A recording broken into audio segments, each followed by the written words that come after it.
I'm going to show you all the ways in which you can reach 100 subscribers if you haven't already. All the ways that I use. So, we're starting right now.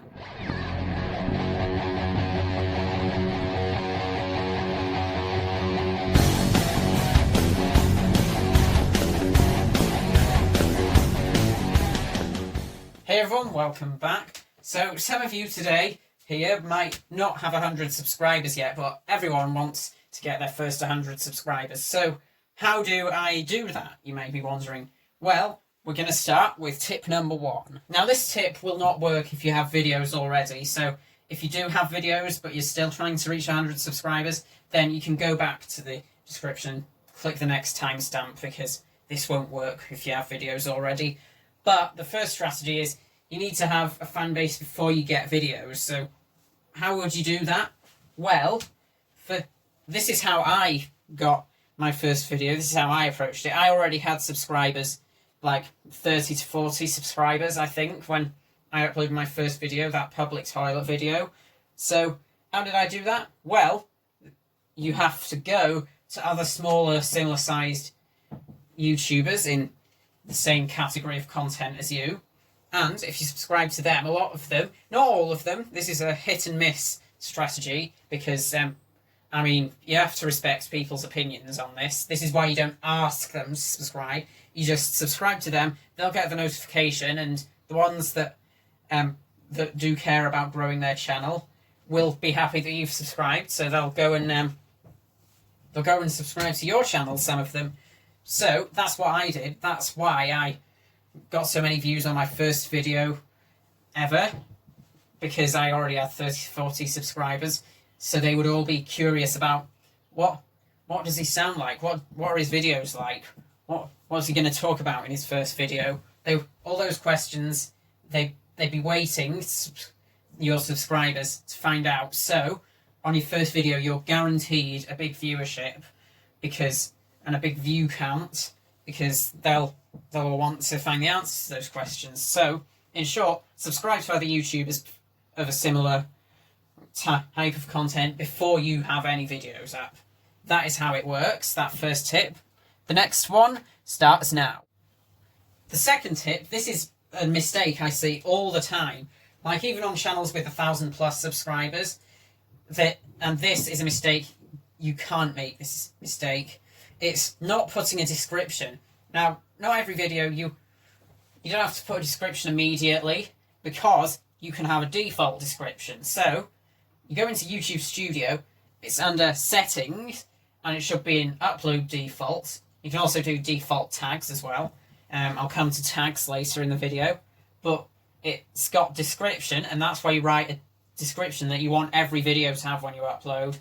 It will automatically do it if you upload from computer. If you're on mobile, then just log into YouTube Studio on computer and then copy the description and paste it into the description box on that video. So then you write the actual details. You delete any information that doesn't apply to that video to give an idea of what goes on in that. So that's one thing. Even if you don't actually write a proper description, still at least have a default description, because you need a default. And also, another thing is try and work your tags for that video into the video description. Now, you've got to be careful about this. They have to be worked into full sentences. Don't just put a list of tags, because your video can be removed for that. That's called tag stuffing. It's a form of spam to basically mindlessly, without any effort, get more views by just shoving all your tags in the description as well as in the tag list. So make sure they're in sentences. Don't just write out a list of tags and put it in the description. So that's all I'm going to say about descriptions. You need a description, basically, and a default description where it gives like links, affiliate links, like links if you have a website or if you have any other social media profiles that you want people to follow. Put it in your default description. Like I've got my website in the default description. You can check that out if you want. So that's tip number 2 wrapped up. And now we're going to move on to tip 3. Tip number 3 is an answer to a very common question with small YouTubers and also some big YouTubers who have like only just got big on YouTube and still don't know the workings of YouTube and everything. And this is, should I ask people to subscribe? Yeah, absolutely. But you have to do it right. Don't just say, please be sure to like, comment and subscribe at the end of the video, or please subscribe to my channel so we are on the road to, and then your next subscriber milestone that you want to hit. Now this is a mistake I made. I made this mistake for a long time. I should have corrected it sooner. But to ask people to subscribe properly, you need to give them a reason to subscribe. So say something along the lines of, if you're a LEGO channel, if you want to see more city updates, tutorials, and my own creations, or you can say mocks for short, then make sure you subscribe and turn on notifications so that you don't miss any of my future videos. That's the sort of thing you need to say. And end screens as well. You can say something like, click this playlist here. I'm not actually going to put a playlist here, but click this playlist here, for example, to see more cool tutorials. Say something like that to give the viewer an opportunity to see more of your similar videos to this one. So that's the thing with asking people to subscribe. It's not as simple as just saying, please subscribe, or please subscribe, we're on the road to 100 subscribers. You need to do it properly.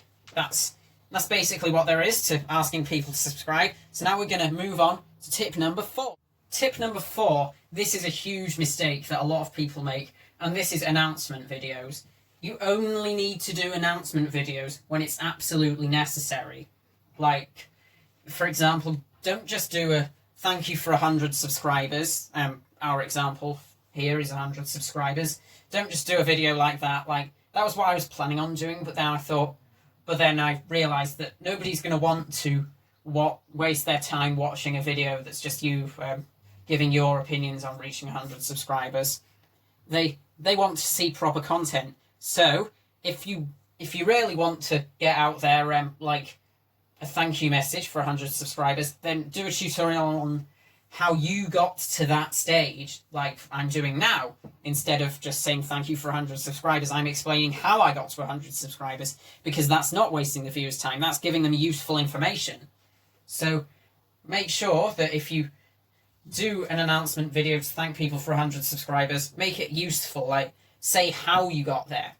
And if you don't know, you just got there naturally by waiting, like a lot of people do, then just don't do a video on it. Don't just say thank you for 100 subscribers and drone on about it for 10 minutes or so. Just go back to normal content. But if you have a social media page, or in my case, I've got a website up and running, do announce that, definitely. If you have any external links outside of YouTube, then make an announcement about those pages that are up and running. Like, I announce my website so that people know it's out there, because they're not going to know where it is by any other means. So I did a video on how I've got a website, and I've also got in the default description. I already talked about default descriptions. And the same goes for a social media page, because nobody's going to know that it's there until you announce it. So that's a type of announcement video that you should do. 100% do that. If you want anyone to see your social media page or your website page, in my case, then go there and do an announcement video and get the links in the description. And the final type of announcement video is when you're taking a break. So there's different reasons that you might take a break, but you should probably announce that you're taking a break. Now, you don't have to, but it's a good idea to announce that you're about to go on hiatus, and like maybe tell them about how long they can wait before they can expect to see content again. Like, you say that you're taking a break, explain why, and you can also do an I'm back video if you want to, because you don't have to, but you can. Like, if you took a break because you weren't enjoying your making content for YouTube enough and felt like you needed a break from the stress of YouTube, then you can make a video on that, your feelings and thoughts, but you don't have to. That's just an optional thing. So announcement videos, that wraps up everything there is about announcement videos.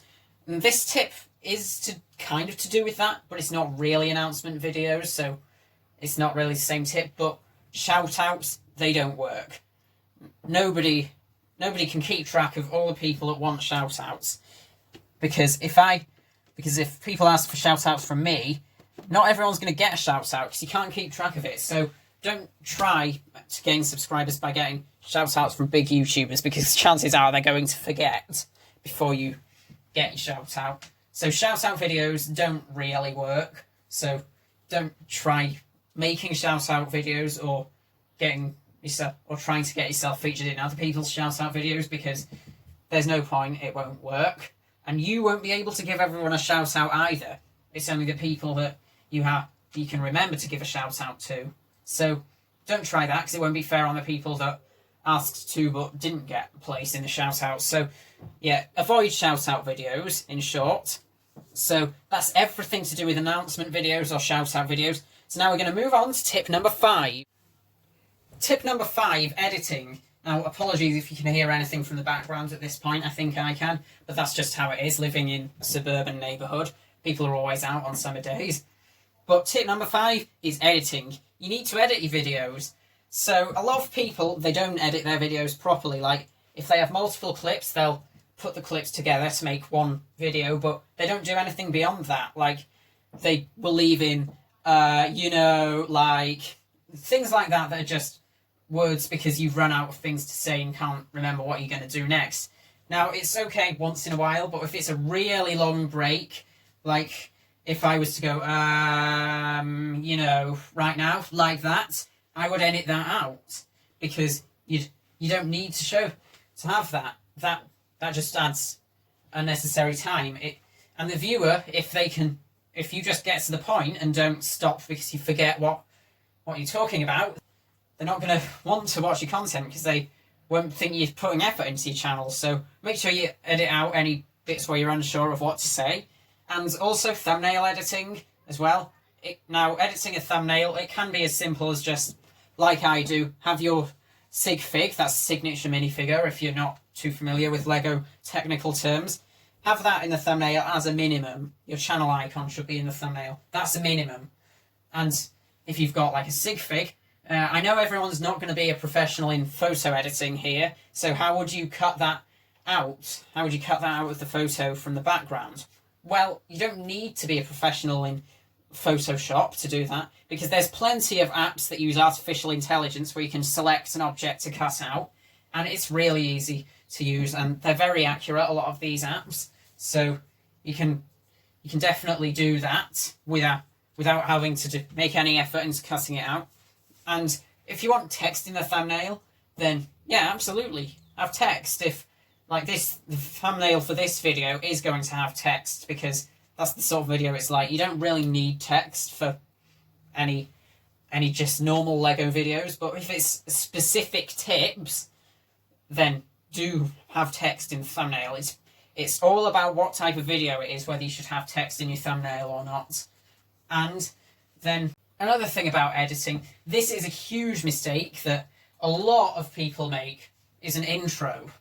Now, if you're going to have an intro, don't make it the first thing in the video. Have like a hook into what's going to happen into the video. What I mean by that is like saying, I'm going to show you how to get 100 subscribers. We're starting right now. And then cue the intro.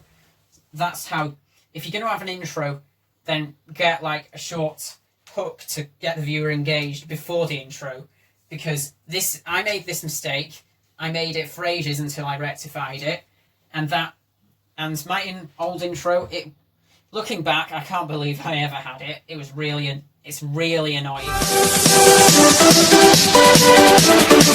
So don't make the intro music too loud, and you don't need an intro, but if you want an intro, then make sure it's not the first thing in the video, because that's a huge mistake.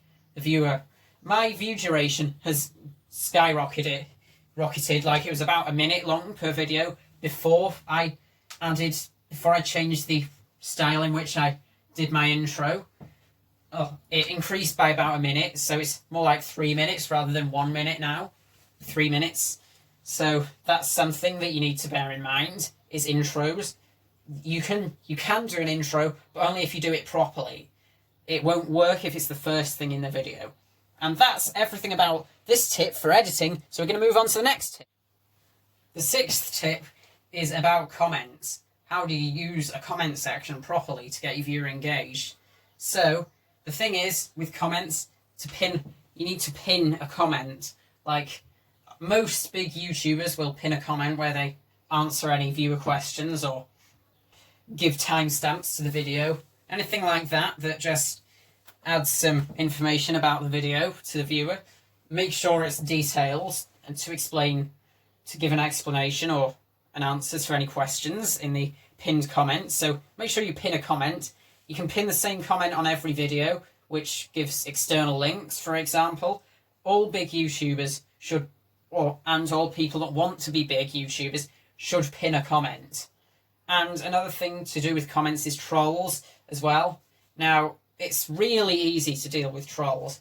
YouTube allows you to there's folders where you've got all comments. In YouTube Studio, when you click on the comments box, it's got 3 folders. There's all comments, held for review, and likely to be spam. So any trolls will be found most likely in held for review. Some of them might work their way into spam, because trolling and spamming is basically the same thing in YouTube's eyes, even though it isn't in ours. But yeah, the trolls will have their comments automatically held for review unless you allow all comments. So you can choose either hold potentially inappropriate comments for review, or you can choose hold all comments for review. That way you can stop people from saying certain words or trolling you, because it's as simple as just a quick click to delete the comment that you want to delete. You scroll down and then you click on the comment, and then there's a cross next to it, and that's how to delete a comment from a troll or a spammer who's giving like a scam link, or the want to be YouTube friends comment scam. If someone comes and they say loved it, or great stuff, keep it up, nice video, keep it up, or want to be friends, or want to be YouTube friends, watch out for those. Don't subscribe to them. Don't. And you can tell what's a scam channel because they always have either gaming videos or videos like this, how-to videos, that all have the same colour scheme on the thumbnails, so you can always tell who's the scammer. Don't subscribe to them because they're dangerous. They can, if you don't have 2-step verification on, which you should do anyway, a lot of them are hackers, at least we think. That's what's thought. They're thought to be hackers. I'm not going to find out myself, but yeah, for now they're hackers. So just don't go and find out if they're hackers or not. Just leave those comments and report them to YouTube. That's the alternative to deleting. And then eventually, if you've got enough comments reported, YouTube will take action on them, and you can block users who you don't want to comment as well, and by pasting their channel URL into the blocked users list in the community list on the YouTube Studio settings. You can also block out certain words, like if there's a particular thing about you, that a thing that you don't want people to insult about you, then put it in the blocked words box, the word that you don't want people to say. That's as simple as that is. You can just write out all the words that you don't want people to say, and any comments with those words will automatically be sent to held to review. So that's everything with comments. You do have to engage with your viewers in the comments though. Give the comments a heart. There's a button next to it, and that's a heart. That doesn't mean that you like it. It doesn't mean that you're in love with that YouTuber. Not at all. It's just a way that YouTubers use to say, I've read your comment, I took the time to read it, and then reply, say thanks for watching if they're a new viewer, and if they're a returning subscriber, then say thank you for continuing to watch my content.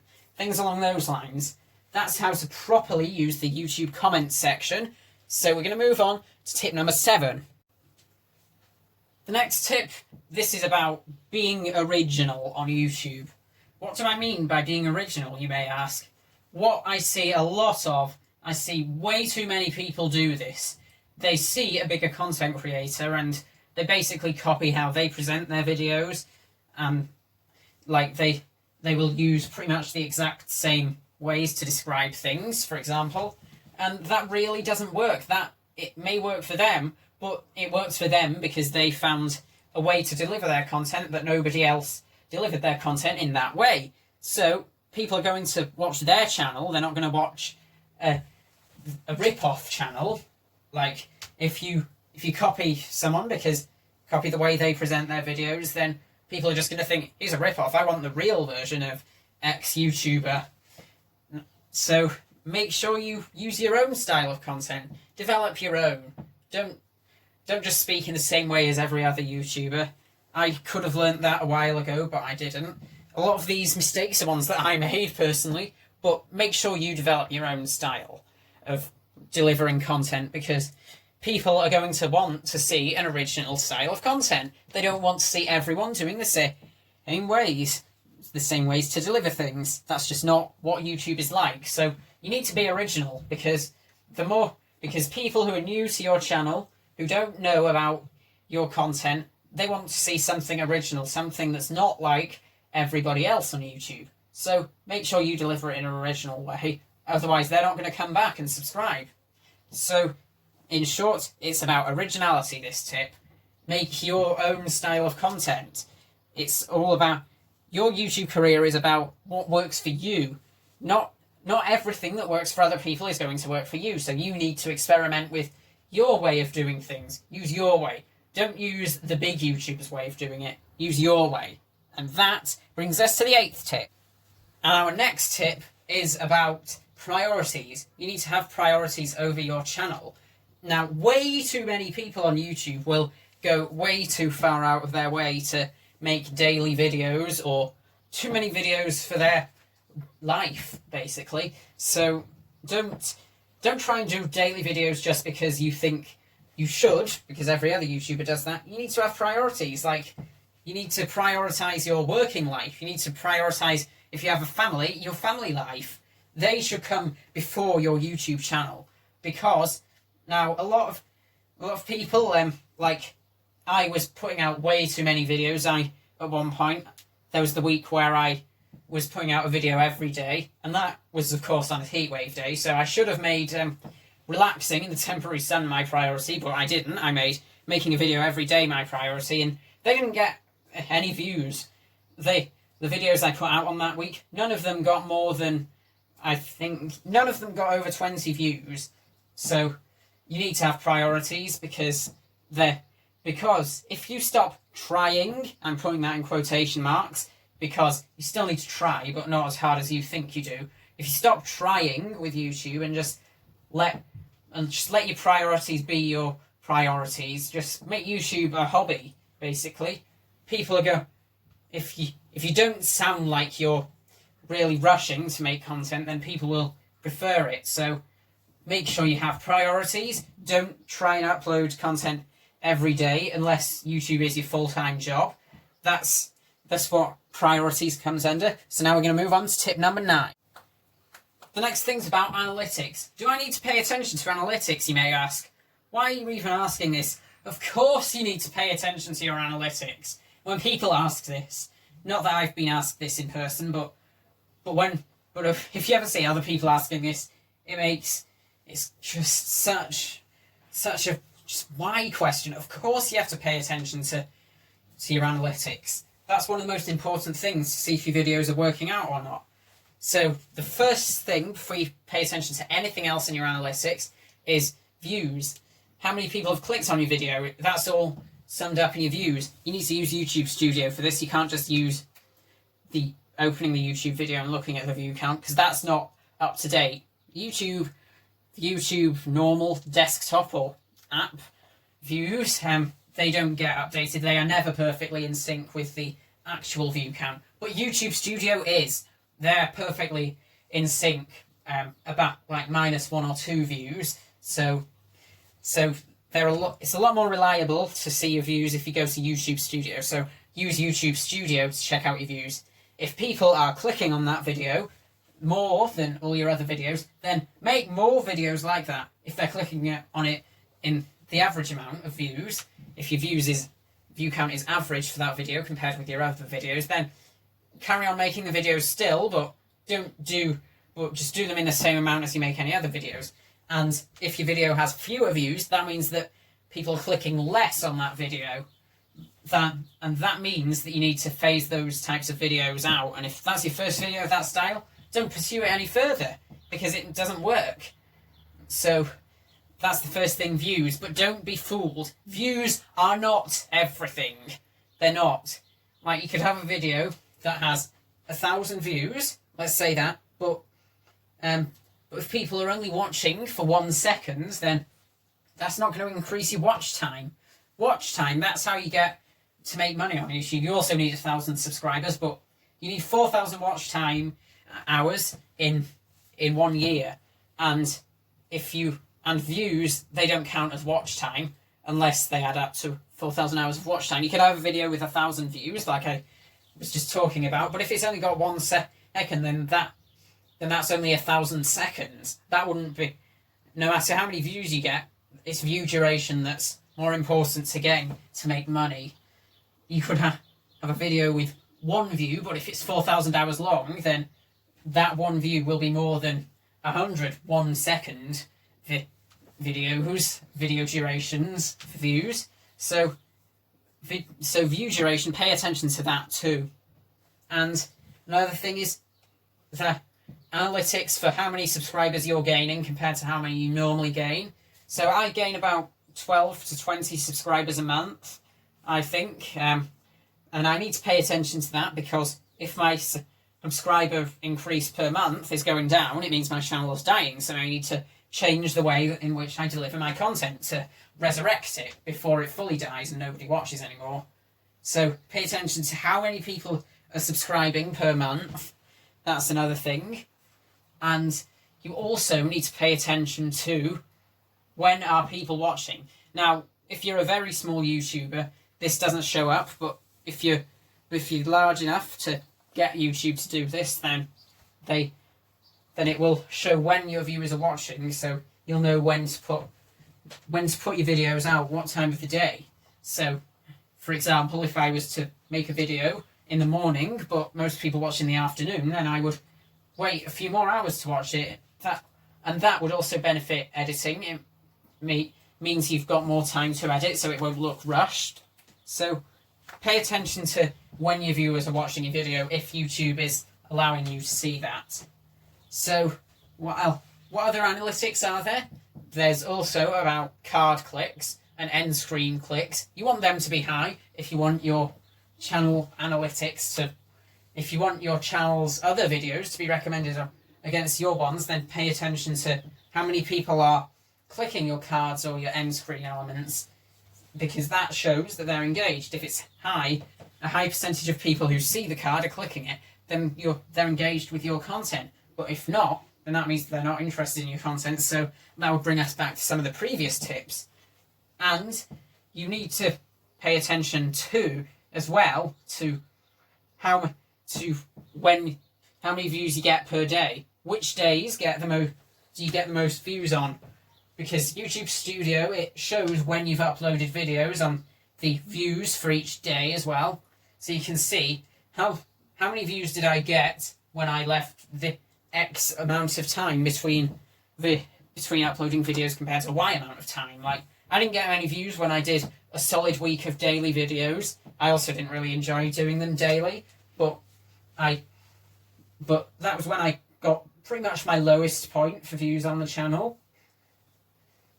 So pay attention to how many views you get per day, and how long do you leave between videos to get the highest views per day.